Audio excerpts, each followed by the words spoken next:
7h43, merci d'être avec nous. C'est le petit déjeuner politique de Leïla Chebei, qui est candidate aux élections européennes pour la France insoumise. Oui, bonjour Leïla Chebei. Bonjour. Pourquoi le vote de colère ne semble pas tourner vers la France insoumise? Quand on regarde du moins les études d'opinion, il faut attendre dimanche, mais quand même, quand on regarde dans les sondages. C'est vrai que l'élection européenne, c'est traditionnellement une élection où on a des difficultés à mobiliser. Une élection qui intéresse peu les gens. Les gens peuvent se dire que c'est loin, éloigné des préoccupations quotidiennes. Les européennes, ça n'a pas de lien avec la politique menée nationalement. Nous, ce qu'on essaye de montrer, c'est que, au contraire, les politiques qui ont été contestées dans la rue ces derniers mois par Emmanuel Macron, pour prendre l'exemple des services publics, la forte demande des Français d'avoir plus de services publics.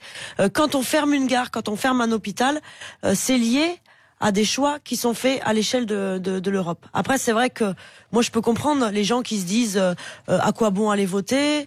On a à chaque fois des candidats qui, une fois élus, ne tiennent pas leurs promesses. Mais à cela, je m'adresse et je leur propose c'est le jour de la fête des mères, mais de se déplacer également pour aller voter, parce que chaque voix en moins, c'est un cadeau pour Macron et c'est un cadeau pour l'extrême droite. Bah oui, non mais Marine Le Pen réussit quand même à mobiliser son électorat. Lui, Jean-Luc Mélenchon, qui avait réussi quasiment 20% en fait à la présidentielle, hein, là il ne réussit pas non plus à mobiliser. Il y a un manque de souffle peut-être, ou alors il y a une dispersion des voix à gauche. On sent que un certain nombre de personnes ne s'était pas préoccupé de l'élection jusqu'à présent et rentre dans l'élection maintenant, là, dans les jours qui viennent. Donc là, il nous reste quelques jours pour mobiliser. Et moi, je pense que on peut faire se déplacer aux urnes des gens qui ne s'étaient pas préoccupés de l'élection. Oui. Et quelle Europe vous proposez, vous, d'ailleurs, à la France insoumise? Parfois, on a du mal à comprendre. Il faut regarder dans les détails le programme, mais c'est compliqué. Mais en deux mots, justement, puisque vous voulez mobiliser l'électorat. Alors justement, nous, notre projet pour l'Europe, c'est le même projet que celui qu'on porte à l'échelle de la France. C'est une Europe de la justice sociale, de la justice fiscale et des services publics. Parce que on pourrait se dire que la justice sociale, la justice fiscale, ça se fait qu'à l'échelle nationale. Pour prendre l'exemple de la fiscalité, revendication qui a fortement été exprimée dans la rue ces derniers mois, le fait que chacun contribue à l'effort collectif en fonction de ce qu'il gagne, en fonction de ses revenus. On est dans une Union européenne qui organise l'évasion fiscale. Vous savez qu'aujourd'hui, il y a 80 à 100 milliards d'euros qui échappent aux caisses de l'État chaque année. On a fait le calcul, nous, ça permettrait de construire 2300 hôpitaux chaque année. Ça permettrait d'ouvrir 6 millions de places en université. Et ce qu'on propose, nous, c'est une politique d'harmonisation fiscale à l'échelle européenne pour aller récupérer cet argent qui part dans des paradis fiscaux en Europe. Donc voilà notre projet. Donc là, je vous ai parlé de fiscalité. Oui, sur la fiscalité, oui, on sait bien. Alors après, il faut réussir à trouver des coalitions pour avoir des majorités suffisantes et peser dans les débats européens au Parlement. Ça, c'est un peu votre difficulté, quoi. Non, parce que nous, on a fait le choix de ne pas mentir aux gens, de ne pas raconter d'histoire. C'est-à-dire c'est-à-dire que le Parlement européen, contrairement par exemple à l'Assemblée nationale en France, n'a pas le droit d'initiative législative, n'a pas le droit d'initier des lois. C'est la Commission européenne, où il y a des représentants des États qui proposent des projets de directives et qui sont ensuite amendés par le Parlement européen. Donc si on veut changer le fonctionnement de l'Union européenne, si on veut par exemple mettre allez-y. Si on veut mettre un terme à cette règle des 3%, vous savez, c'est quand vous êtes membre de l'Union européenne, vous n'avez pas le droit de dépasser 3% de déficit. Cette règle-là, qui est complètement absurde, qui a été inventée sur un coin de table, ça vous empêche d'investir massivement dans les services publics. Si on veut changer ça, ça passe par changer les traités européens. Et on est la seule liste qui proposons de changer les traités européens. Vous voulez sortir des traités. Hein. Est-ce que, par exemple, ça signifie un Frexit, alors? Pas du tout, pas du tout. C'est là où peut-être les auditeurs et les électeurs ont du mal à comprendre, quoi. Parce que vous voulez sortir des traités, mais ne pas sortir de l'euro. Pourtant, c'est facile à comprendre. Expliquez-nous, parce que c'est pas aussi simple que ça. Si on veut mettre en place des politiques de progrès social, de solidarité, sortir de cette Europe de la coopération et du tous contre tous, où c'est les lobbies qui gouvernent, les multinationales qui gouvernent. Si on veut faire ça, il faut sortir des traités. Maintenant, nous, on pense on n'est pas n'importe qui en Europe. On est un pays qui pèse, un pays puissant, et on peut mener un rapport de force pour modifier ces traités européens. Ça n'a jamais été tenté. Vous vous souvenez de François Hollande qui avait dit, quand je serai élu, la première chose que je ferai, ce sera de modifier, de mettre la pression sur l'Allemagne pour modifier le TSCG. Il n'a jamais tenté. Le TSCG qui est le traité de constitution, un traité sur un des traités européens qui impose justement, qui s'impose comme un carcan, qui impose par exemple cette fameuse règle d'or où vous n'avez pas le droit d'aller au-delà des 3% de déficit. Jamais ça a été tenté. Ce qu'il faut savoir, c'est que la France, c'est un contributeur net de l'Europe. On met plus d'argent dans l'Europe que ce qu'on reçoit en retour. Donc on est, contrairement à d'autres pays du sud de l'Europe, en capacité de mener un rapport de force. Donc tout en restant dans l'euro, quoi. Il y aura pas d'Europe sans la France. Je pense qu'il y aura pas d'Europe sans la France. Oui, d'accord. Donc il faut impérativement garder l'euro. C'est pas. En fait, on a beaucoup polarisé les débats là-dessus sur sortir ou pas de l'euro. C'est pas la monnaie qui fait les politiques. C'est pas parce qu'on sort de l'euro. Il contribue quand même fortement, quoi, aussi. Oui. Hein. On a fait un petit focus tout à l'heure. Bruno Le Maire dit aussi que l'euro est menacé, que ça peut menacer justement les échanges entre pays, quoi. Donc nous, la priorité, c'est que la souveraineté du peuple soit respectée, c'est qu'on puisse avoir les mains libres pour mener des politiques en direction de l'intérêt général. C'est qu'on soit pas obligé de libéraliser les services publics, par exemple les transports publics, dire tiens, quand il y a une gare dans un endroit où il y a qu'une personne qui passe tous les jours, ça s'oppose au dogme de la concurrence, c'est pas rentable clairement. Mais ce qui fait le service public, c'est que quel que soit votre niveau de revenu, quel que soit l'endroit où vous habitez sur le territoire, vous avez accès à du transport public, à un hôpital, à une école. Et ça, actuellement, avec les traités européens, ce n'est pas possible. Nous, on dit, c'est pas sortir ou pas de l'euro, c'est vraiment comment on fait en sorte de créer les conditions pour des politiques justes. Leïla Chebbi, donc avec ces arguments, vous espérez être en quelle position, en fait, dimanche prochain, pour compter encore dans les débats européens, mais également sur la scène nationale? Alors, force est de constater que Emmanuel Macron a réussi à imposer le fait qu'il y a un duo, lui et le Rassemblement national. Il a réussi à refaire le scénario du deuxième tour de l'élection présidentielle, parce que comme ça c'est bien pratique, on dit à moi ou le chaos. Bien sûr. Et je pense que c'est rabougrissant pour le pays. C'est rabougrissant pour la société française. Ce duo-là n'exprime pas les attentes qui s'expriment au sein de la population. Et nous, notre objectif, c'est de porter une alternative à ce duo-là.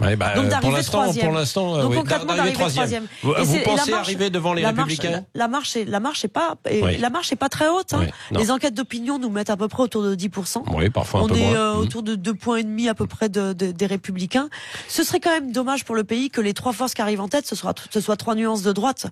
On a la possibilité effectivement de porter une alternative à ce duo LREM. Alors, la gauche, justement, vous y tenez beaucoup, en fait, des valeurs de gauche. Vous n'étiez pas à Toulouse hier soir pour le meeting, alors que vous êtes toulousaine. Oui. Hein, il y avait donc un pincement au cœur. Il y avait Manon Aubry, Manuel Bompard et évidemment Jean-Luc Mélenchon.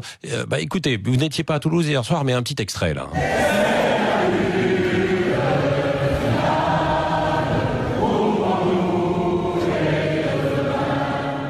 C'est la lutte, c'est toujours.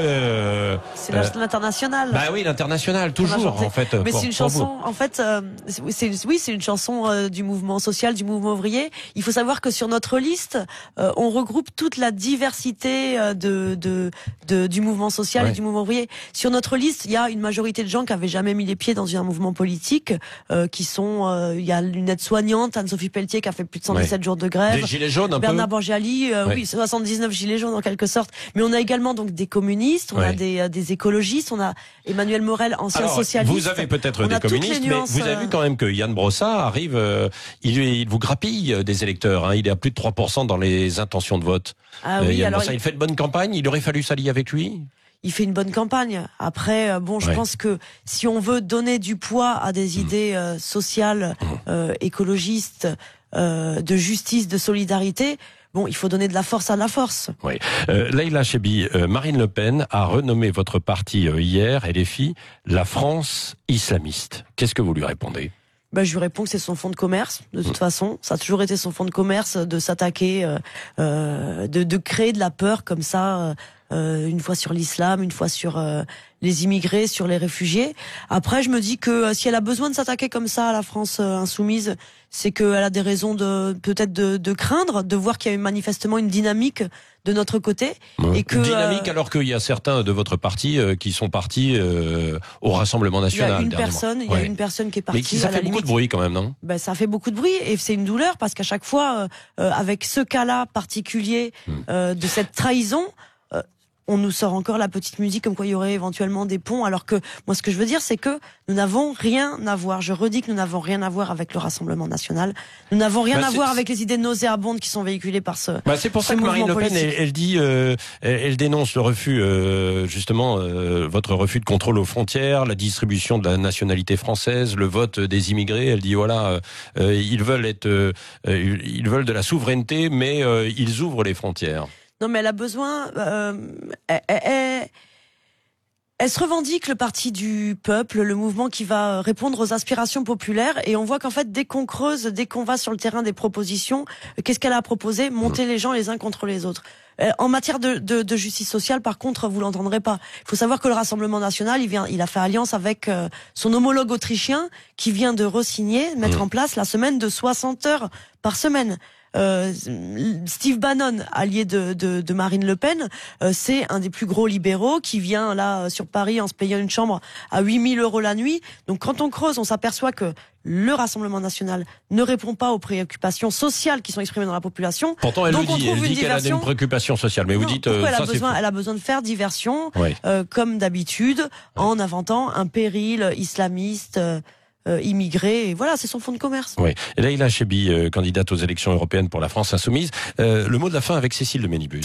Vous en parliez il y a quelques instants. Andrea Cotarac, ancien conseiller régional, a quitté la France insoumise pour soutenir le Rassemblement national. Il a dit entre les cadres du parti et ce que pensent vraiment les gens, il y a un petit écart. Thomas Guénolé aussi parle de simulacre de démocratie interne à la France insoumise. Mais qu'est-ce qui se passe chez vous? Mais déjà, là, il s'agit de 2 cas individuels. Oui, absolument. Quand on creuse, donc souvent les départs sont liés à des questions d'ego, des gens qui se considéraient pas assez bien placés sur une liste, qui se voyaient déjà députés européens. Est-ce que ce sont pas des gens qui peuvent plutôt ne pas exposer leurs idées? Thomas Guénolé, si vous voulez, moi je suis en coordination de campagne tous les lundis midi avec les 16 premiers candidats de la liste. Pendant 2 mois, Thomas Guénolé, il participait à ces réunions du lundi midi. Je n'ai jamais entendu exprimer la moindre critique. Quand il a rédigé son courrier expliquant que c'était une dictature, la France insoumise, moi j'étais complètement stupéfaite parce que il faisait partie des plus zélés depuis qu'il est arrivé. Enfin, c'était le. Mais on peut s'exprimer chez vous en interne. On peut dire ce qu'on pense. Mais complètement. C'est pour ça d'ailleurs que j'étais stupéfaite en lisant le courrier de Thomas Guénolé, parce que jamais il avait exprimé la moindre critique. En interne à la France insoumise. Et Andrea Cotarac, pourquoi? Alors Andrea Cotarac, c'est clairement une trahison. Moi, ça a été un choc, vraiment. C'est un choc de voir quelqu'un partir au Rassemblement national, parce que nous n'avons rien à voir avec ces gens-là, avec le mouvement de Marine Le Pen. Oui, mais pourquoi ces gens ne se reconnaissent plus chez vous? Mais à la limite, moi, s'il se reconnaît plus chez nous et qu'il part au Rassemblement national, enfin, je suis contente qu'il se reconnaisse plus chez nous. Si vous voulez tout savoir, moi, l'impression que ça m'a donné, là, Andrea Cotarac, c'est quelqu'un que j'ai déjà croisé. J'ai l'impression qu'il était mort. J'ai l'impression que quelqu'un était mort, était décédé. C'est-à-dire? Voilà. C'est-à-dire qu'en fait, on comprend pas. C'est dur ce que vous dites. On comprend pas. Mais oui, mais si vous voulez, ça fait le même effet que perdre quelqu'un. En fait, on ne comprend pas partir comme ça chez l'ennemi, en fait, chez l'adversaire. C'était un militant lyonnais vous savez qu'à Lyon, le mouvement antifasciste est bien réel et vivace, et il était très impliqué dans ce mouvement-là. Donc c'est incompréhensible. En tout cas, faire ça à 12 jours de l'élection, vous imaginez bien c'est une que trahison, faire ça, c'est une trahison, et puis c'est également un coup monté. Ouais. On se demande ce qu'il y a derrière, mais à 12 jours de l'élection, c'est pas anodin, c'est pas innocent. Eh ben, vous avez un invité surprise. Bonjour Leïla, c'est le vicomte Philippe de Villiers, le chouan qui refuse qu'on lui chiale dans la chasuble. Je crois savoir que tu as des origines vendéennes par ta maman et tunisiennes par ton papa, le mélange du préfou et de la rissa. Alors voici ma question. Une étude vient de révéler qu'on se mariait moins chez les insoumis que chez les républicains, mais vu le nombre de départs du parti, on en parlait ces derniers mois, t'as pas l'impression que pour le coup les insoumis sont vachement bien classés sur le nombre de divorces? Non. Est-ce que Mélenchon a passé la bague au doigt à Yannick Jadot ou à un autre? Non, c'est pas prévu. Non, mais on est un mariage. Nous, la liste en elle-même, c'est un mariage. C'est un mariage donc de communistes, d'écolos, de gens qui avaient jamais mis les pieds dans un mouvement, de socialistes. C'est déjà en elle-même. J'incite les auditeurs à regarder de près les personnes qui composent la liste. La typologie. Parce qu'ils verront à quel point il y a de la diversité. Il y a un mariage à plusieurs. Un mariage à 79. Un mariage à plusieurs. Leïla Chaibi, candidate aux élections européennes pour la France insoumise.